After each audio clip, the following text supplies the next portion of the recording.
নমস্কার বন্ধুরা, বাঙালি রান্নাঘরে আপনাদেরকে আরও এক নতুন রেসিপিতে স্বাগত। আমার আজকের রেসিপি দই চিকেন। এই রেসিপি দেখার জন্য ভিডিওটা প্রথম থেকে শেষ পর্যন্ত দেখার অনুরোধ রইল। দই চিকেনের জন্য এখানে আমি নিয়ে নিচ্ছি 500 গ্রাম চিকেন, দুটো বড় সাইজের পেঁয়াজকে কুচি করে রেখেছি, দুটো লঙ্কাকে কুচি করে রেখেছি। এখানে নিয়ে নিচ্ছি আদা রসুন ও কাজুর পেস্ট। এখানে একটু ভাজা জিরের গুঁড়ো, ভাজা মৌরি গুঁড়ো, কসুরি মেথি,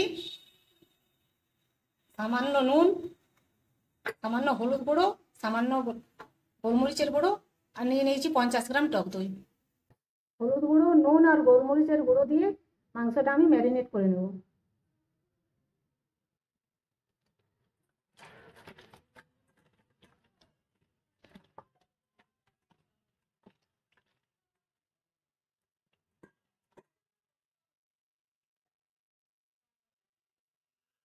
মাংসটা ম্যারিনেট করে রেখে দেবো আধ ঘন্টার জন্য। ফিরে আসছি আধ ঘন্টা পর। আধ ঘন্টা হয়ে গেছে, এবার আমি মাংসগুলো ভেজে নেব। কড়াই গরম করে দিয়ে দিয়েছি সাদা তেল।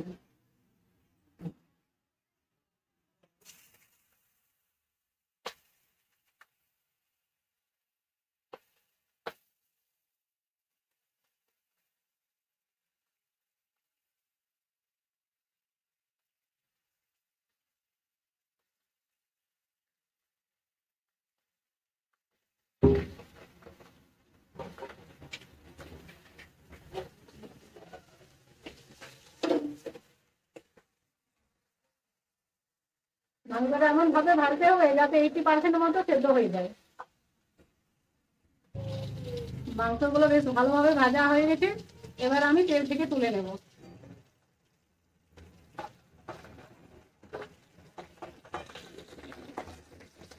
এবার ওই তেলেই দিয়ে দেবো কোচানো পেঁয়াজ।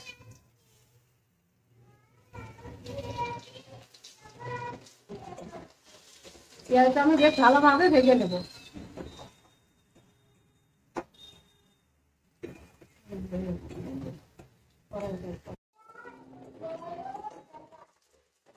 পেঁয়াজ ভাজা হয়ে গেছে, এবার দেবো লঙ্কা কুচি।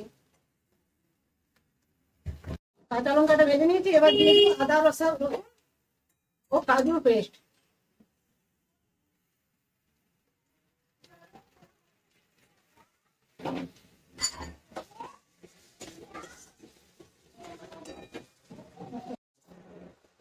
লো ফ্লেমে আদা রসুন ও কাজু বাটাটা আমি বেশ ভালোভাবে ভেজে নেব।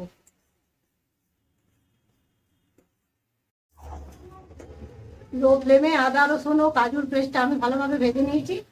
এবার দিয়ে দেবো জিরে গুঁড়ো ও মৌরি গুঁড়ো।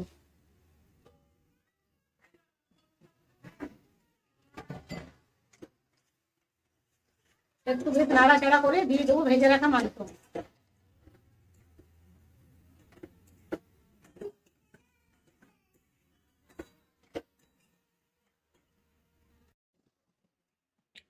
এবার দিয়ে দেবো সামান্য একটু নুন।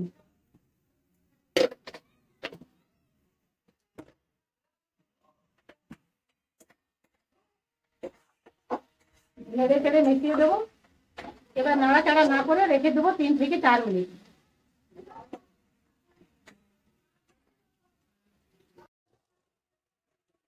তিন থেকে 4 মিনিট হয়ে গেছে আর মাংস থেকে তেলও ছেড়ে দিয়েছে।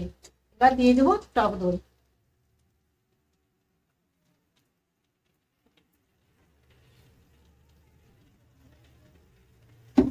বাটিটা ধুয়ে দিয়ে দেবো একটু জল।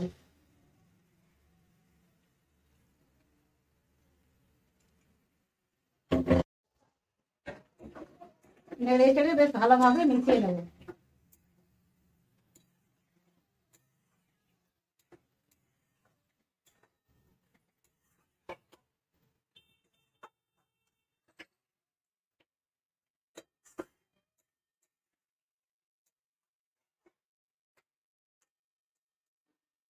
যখন একটু ফুটতে শুরু হবে তখন ঢাকা দিয়ে রেখে দেবো 10 মিনিট। ফুটতে শুরু হয়ে গেছে, এবার ঢাকা দিয়ে রেখে দেবো 10 মিনিট।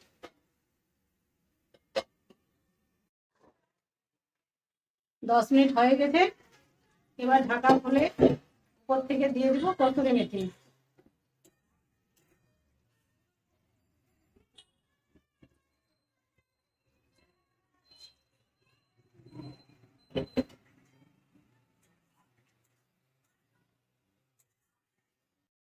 তৈরি হয়ে গেল আমার দই চিকেন রেসিপি।